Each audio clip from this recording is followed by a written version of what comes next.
All right, so now we're going to be taking a look at alkanes and their bonding, saturation, and reactivity. All right, that's the main part of this part, starting off alkanes. Now, the first thing we're going to talk about is what makes alkanes saturated. We hear the word saturated. And so the question that we should answer is what makes alkanes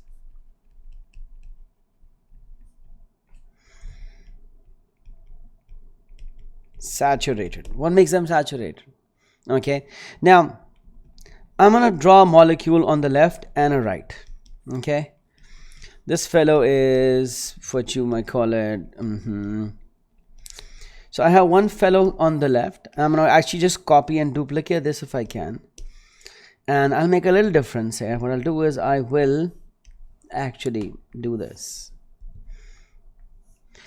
And basically I have what we know as propane on the left and propene on the right.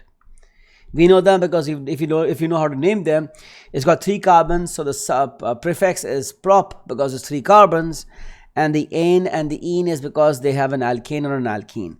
Now, how do I know they're an alkane or an alkene? Because on the right hand side you find a carbon-carbon double bond.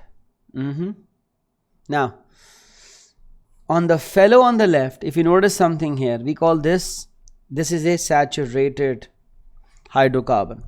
Both of them are hydrocarbon because let me remind you, what's a hydrocarbon? A hydrocarbon is one that has only carbon and hydrogens.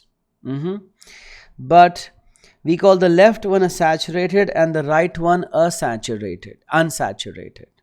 Now, also, if I look at the formula of the guy on the left, it is C3H8 if I count all the hydrogens and the carbons. And the guy on the right is C3H6.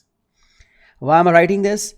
Because C3H8 follows that general formula you might remember, CnH2n plus 2. These are things that we already kind of do when we talk about the structure and their formula. This is called the general formula. Both of them are hydrocarbons, both. But only one is saturated and one is unsaturated. So our goal is to go deeper into the kind of bondings alkane have and why that makes them behave the way they do. Because they really hardly react with anything. They don't. The only reactions we really care about and see of alkanes are the ones called combustion. Now, that's our goal. Okay, so the idea that I'm looking for here, and this is an alkane on the right. If you notice something here, every single bond here is single. This is a single bond. This is a single bond. So what you realize is all carbon-carbon bonds are single. There's no double bond, no triple bond. On the other side, that's a carbon-carbon double bond. That makes it an alkene. That is why it's unsaturated. And the guy on the left, now this is what makes it special. At every, not some, because you might say, but hey, don't you have a single bond on the right? That is a carbon-carbon single bond and a carbon-carbon double bond. But on the molecule on the left, all, that's the key word, all carbon-carbon bonds are single. And even the carbon hydrogens are always single. The difference is in an alkene there's at least one double bond. In an alkane there is no double bond. So, and the word you get here about a lot is the word saturated. Okay, so let's talk about that. So what does the word saturated represent? And it's important because it's a very important term in organic chemistry. What does saturated mean? That all my carbon-carbon bonds are single. Meaning there is no carbon-carbon double bond anywhere. Anywhere, okay? Yes. And alkanes are 2 keywords: saturated, hydrocarbons. So they are compound of carbon hydrogen and they are saturated. Now, The word in saturated, it applied to everyday life, it kind of also means you cannot add more to it. And in organic chemistry, the reason why we call them, like we know, we call them saturated if they have all carbon-carbon bonds single. But why do we call them saturated? It's got nothing to do with water. Please remember that. It's got nothing to do with solubility. It's got to do with nothing more can be added. Nothing more can be added.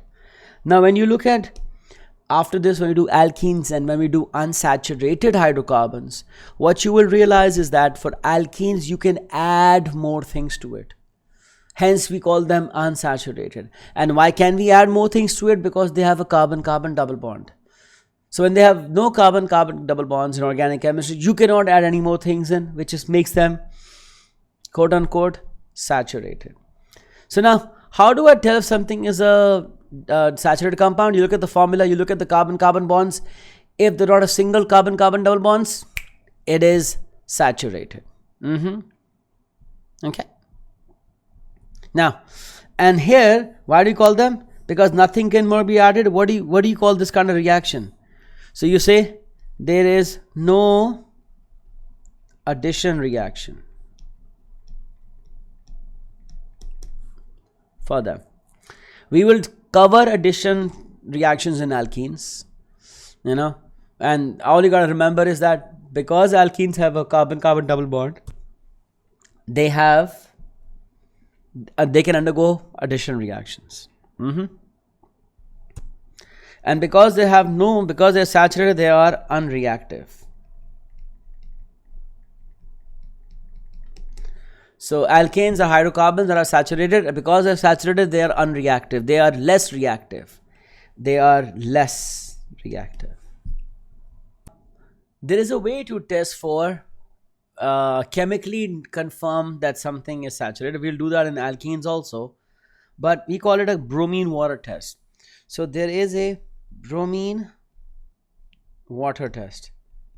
And the reason why it's called bromine water is just bromine liquid dissolved in water, or otherwise known as bromine aqueous, which is Br2 aqueous. Now, bromine water is originally colored what? So it's like Fanta, an orange color solution. And the reason why we're talking about this is it is a good test for saturated versus unsaturated. You know why? Because if a compound is unsaturated and you add it to bromine water, nothing happens.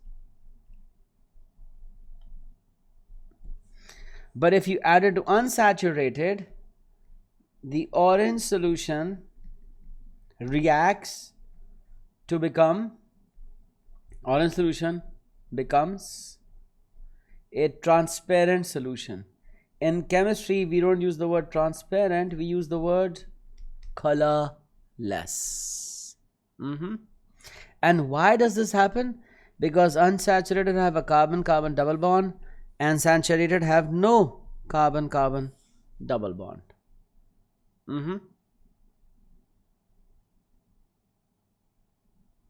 Okay. So what have we done now? That alkanes are saturated hydrocarbons. They contain only single covalent bonds between atoms, and every bond in an alkane is a single bond. There are no double bonds anywhere, and that's what makes them saturated. Capiche? Yeah. Now, why are generally alkanes unreactive? Okay. So, and what we can do is we can make a table. So alkanes do this, but alkanes don't do this. I will just move the middle to the center.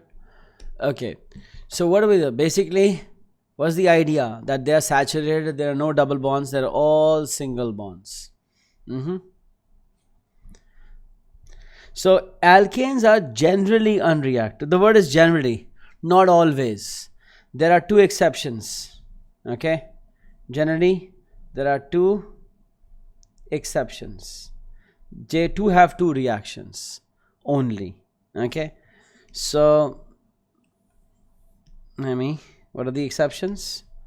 Exceptions are combustion reaction and substitution with chlorine.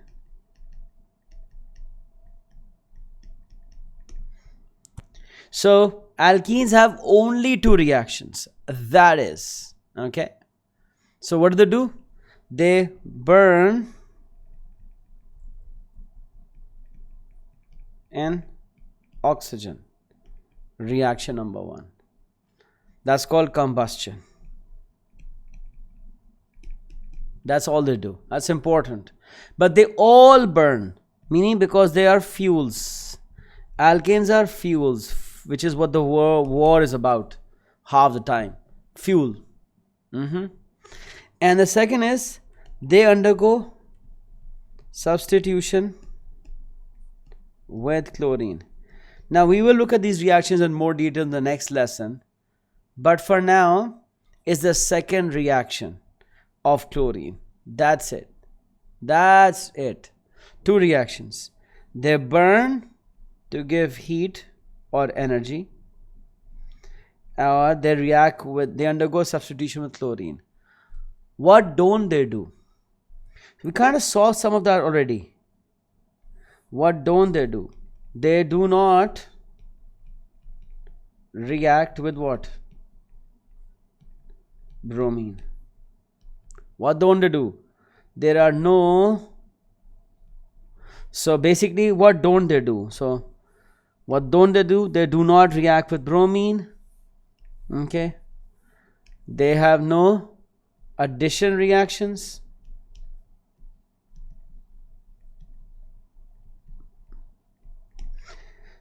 They do not react with acids or alkalis. They do not react with metals. They do not undergo, we'll do this in or later in organic chemistry. They do not make polymers. These are things they do not do. Okay? That's important to know. They do not. And it's a much, much longer list. Later on, they do not undergo oxidation, which you will see also. Not in this type that we saw here. They do undergo combustion, but they don't undergo other reactions like with acid, alkali, and all that stuff. Okay? And the main idea, and I'll repeat, is because they are saturated. I think you'd have learned it by now. There is no carbon-carbon double bond. Therefore, there is no addition. Therefore, it is locked out of most reactions. It's locked out of most reactions. Now, generally, when we have to determine alkanes, we are kind of doing a comparison between alkanes and alkenes. Okay, I should write them in all caps also. I can write 3 letters in caps and 3 not in caps. Okay, now, so what's the difference between these guys? So when I look at the first difference is bonding, right? So when you have bonding, the difference is alkanes are saturated, alkenes are unsaturated. I'm repeating myself because I'm making sure you remember it. Then there's a reaction there is a part with aqueous bromine. Remember, alkanes do not react with, there is no reaction here, and then there's a reaction with aqueous bromine. What is the reaction?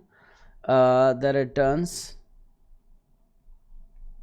orange to colorless. Okay. Then there is a reaction with chlorine, and we'll see that obviously next time. And so they react with chlorine. Alkanes do. Okay. And here these fellows also react, but we will discuss that later. Then there is a reaction we'll also do in alkenes with hydrogen gas.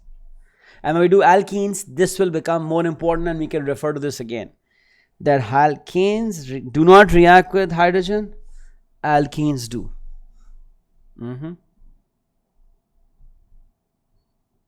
Now, so these are saturated hydrocarbons, do not react with bromine, reacts with chlorine, and this is under special conditions. Reacts with hydrogen and a catalyst. There's also a reaction with steam. This doesn't react, they react.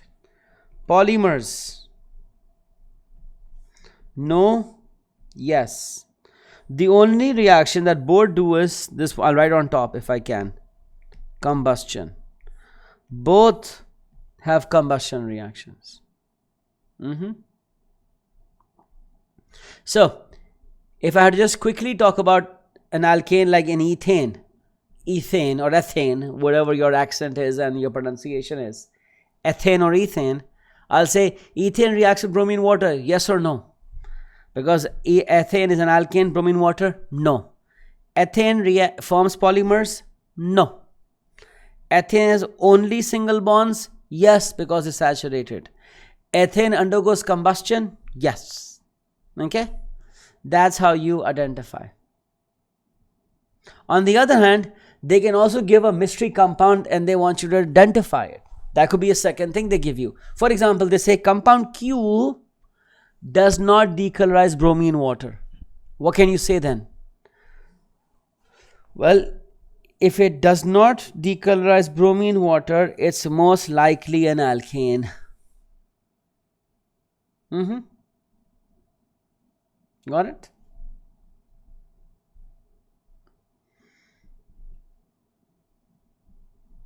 Now, why do they matter so much, alkanes? If they're so unreactive, why do we even care about them?